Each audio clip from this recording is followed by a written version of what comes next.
दोस्तों, नवनीत जेएमएच की खबरों को लाइक करें। इसके बाद पहली बार आए चैनल पर सब्सक्राइब करें, साथ ही बेल के आइकन को दबाकर ऑल कर लें ताकि हमारी खबरें पहुंचे सबसे पहले।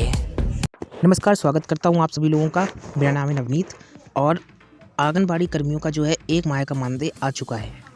ये हमें एक आंगनबाड़ी कर्मी द्वारा जो है जानकारी दी गई है। आपको बता दें, उत्तर प्रदेश के कई जनपदों में ऐसी खबरें आ रही हैं कि उनके यहाँ का मानदेय आ गया है। ये आपको हम दिखा रहे हैं एक जो है पीएफएमएस प्रणाली के तहत जो आंगनबाड़ी कर्मियों का भुगतान होता है, उसके तहत ये जानकारी निकल कर आई है।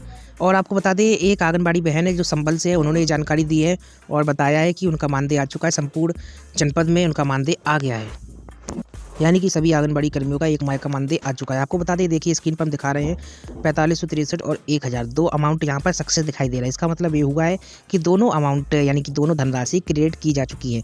तो आपको बता दें, काफ़ी समय से आंगनबाड़ी कर्मी परेशान थे कि उनका जो है मानदेय क्यों नहीं आ रहा है, क्योंकि आप लोगों को मालूम है कि नवंबर माह का मानदेय था, दिसंबर माह में आना चाहिए, लेकिन दिसंबर माह में नहीं आया, जिसके कारण से उनमें आक्रोश देखा जा रहा था। और लगातार वह सवाल पूछ रहे थे कि आखिरकार उनका मानदेय क्यों लटका है, उत्तर प्रदेश की सरकार और केंद्र की सरकार उनके साथ गलत बर्ताव क्यों कर रही है, जिससे उनके अंदर आक्रोश था।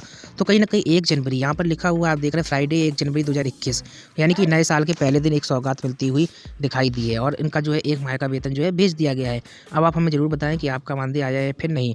आपको बता दें, उत्तर प्रदेश के अधिकांशतः जनपदों से अच्छी खबरें निकल कर आ रही हैं और सभी जनपदों में ज़्यादातर भेजा गया है।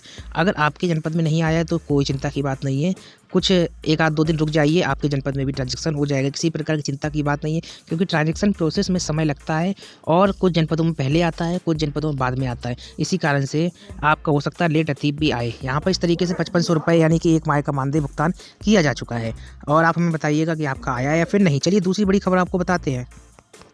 उत्तर प्रदेश के सिद्धार्थनगर से बड़ी खबर निकल कर आ रही है। आपको बता दें, ब्लॉक टास्क फोर्स की एक दूसरी जो बैठक हुई है और ब्लॉक टास्क फोर्स की बैठक में कोविड-19 के प्रतिरक्षण की तैयारी के संबंध में खंड विकास अधिकारी जो है सुशील कुमार की अध्यक्षता में ब्लॉक परिसर में एक बैठक हुई और इस बैठक में टीकाकरण की जानकारी दी गई। आपको बता दें, 3 चरणों में टीकाकरण लगेगा। लगातार हम आपको जानकारी देते रहे हैं कि 3 चरणों में, पहले चरण में कौन कौन, दूसरे चरण में किसको प्राथमिकता दी जाएगी और तीसरे चरण में किसको प्राथमिकता दी जाएगी।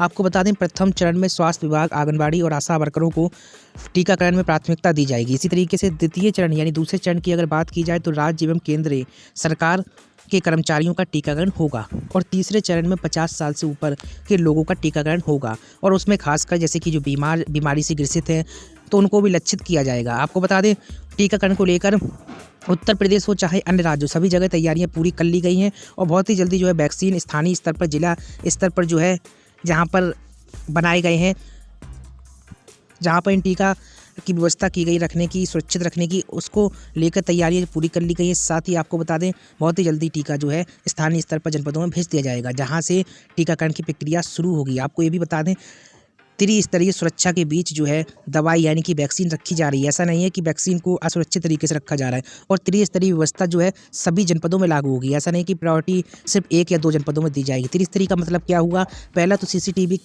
लैस होगा, यानी कि कैमरे लगे होंगे जहाँ पर ये व्यवस्था होगी। साथ ही सुरक्षा घेरे में पुलिस और अन्य लोग भी होंगे, यानी कि जो नज़र रखेंगे।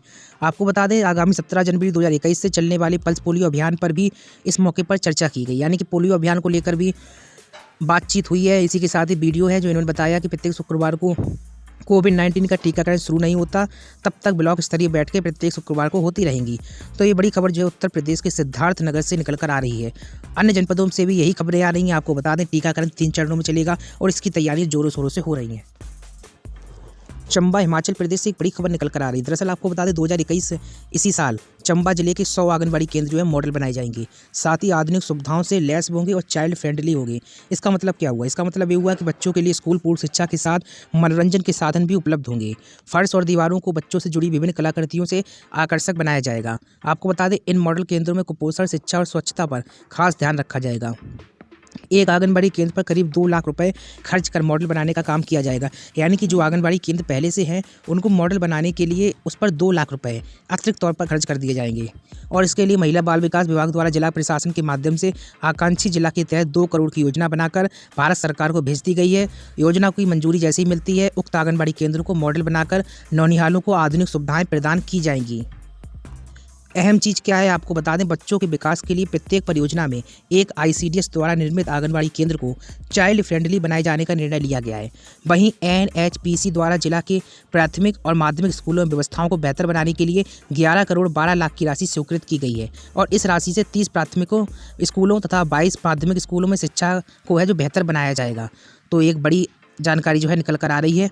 आपको बता दें, एक आंगनबाड़ी केंद्र को मॉडल बनाने के लिए करीब 2 लाख रुपए खर्च होंगे और इसमें जो है 10% भवन आदि चीज़ों की मरम्मत के लिए, 30% जो है पानी की टंकी, पानी पीने की जगह, हाथ धोने की जगह, बाल शौचालय, भंडार गृह, रसोई घर, मुख्य गतिविधि कक्ष में भंडारण तथा 10% की राशि जो है शौचालय की मरम्मत, 4 पल्लों का दरवाज़ा, खिड़की बनाना। इसके अलावा 40% की राशि जो है बच्चों के लिखने के लिए सादी सतह, लकड़ी की खूंटी, बच्चों के लिए किताबों का कोना, फर्श पर पेंटिंग व ज्योमेट्री आकृति, बच्चों के लिए झूला, मेज जो है, बिस्तर, बगीचा बनाना, आंगनबाड़ी केंद्र के बरामदे एवं बाहरी दीवारों पर पेंटिंग तथा 20% की राशि जो है टेलीविज़न, इन्वर्टर, बल्ब, पंखा, दरी, कंघी, साबुन, तौलिया, बाल्टी आदि जो सामान है आदि निर्माण व्यवस्था पर खर्च होगा। इस तरीके से हमने आपको बताया जो आंगनबाड़ी केंद्रों को मॉडल बनाने के लिए धनराशि आएगी 2 लाख रुपए की, जिसमें कितना प्रतिशत जो है कहाँ कहाँ खर्च होगा इसके बारे में हमने आपको जानकारी दी। कुल आंगनबाड़ी केंद्र 1495 है। मॉडल बनाने की योजना 100 आंगनबाड़ी केंद्रों के लिए है। और आपको बता दें, इस मामले में जो है DC राणा जो है उपायुक्त चंबा, इनका कहना है कि जिले के 100 आंगनबाड़ी केंद्रों को मॉडल बनाने के लिए करीब 2 करोड़ की प्रपोजल भारत सरकार को भेजी गई है। यानी कि 2 करोड़ का प्रस्ताव भेजा गया है।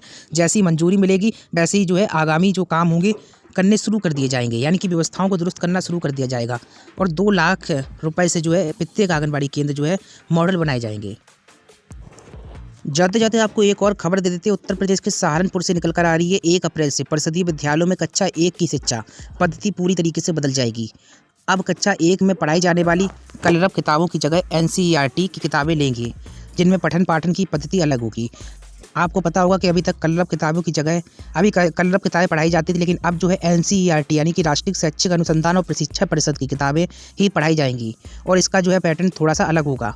परिषदीय प्राथमिक विद्यालयों में 5वीं तक के बच्चों को पढ़ाई जाने वाली हिंदी की किताब का नाम कलरव है, अंग्रेजी विषय की किताब का नाम रेनबो और गणित विषय की किताब का नाम गिनतारा है।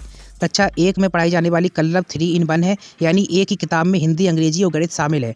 अब यह किताब बदली जा रही है, जिसका स्थान NCERT की किताबें कोर्स में लाई जाएंगी। हिंदी के लिए रिमझिम, अंग्रेजी के लिए मैरीगोल्ड और गणित के लिए मैथ मैजिक, जिसे हिंदी में गणित का जादू कहा गया है, किताबें आ रही हैं। विभागीय अधिकारियों का कहना है कि कलरव किताब करीब 20 साल से कोर्स में है, जिसे अब रिप्लेस किया जा रहा है।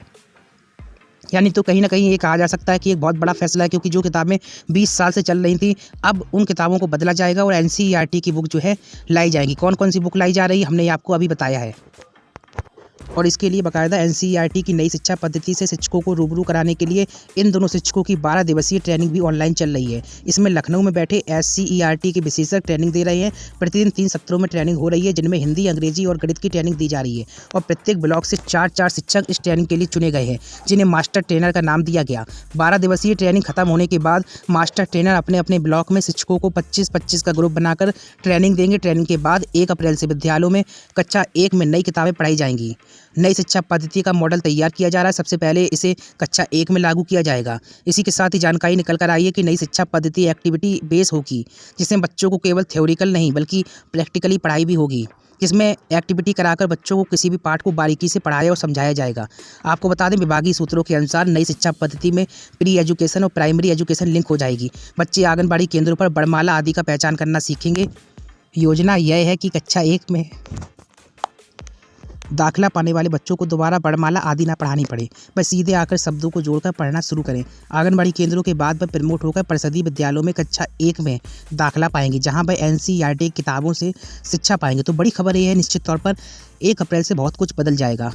हम मिलते हैं आपसे फिर नई अपडेट में, बने रहे हमारे साथ। नमस्कार।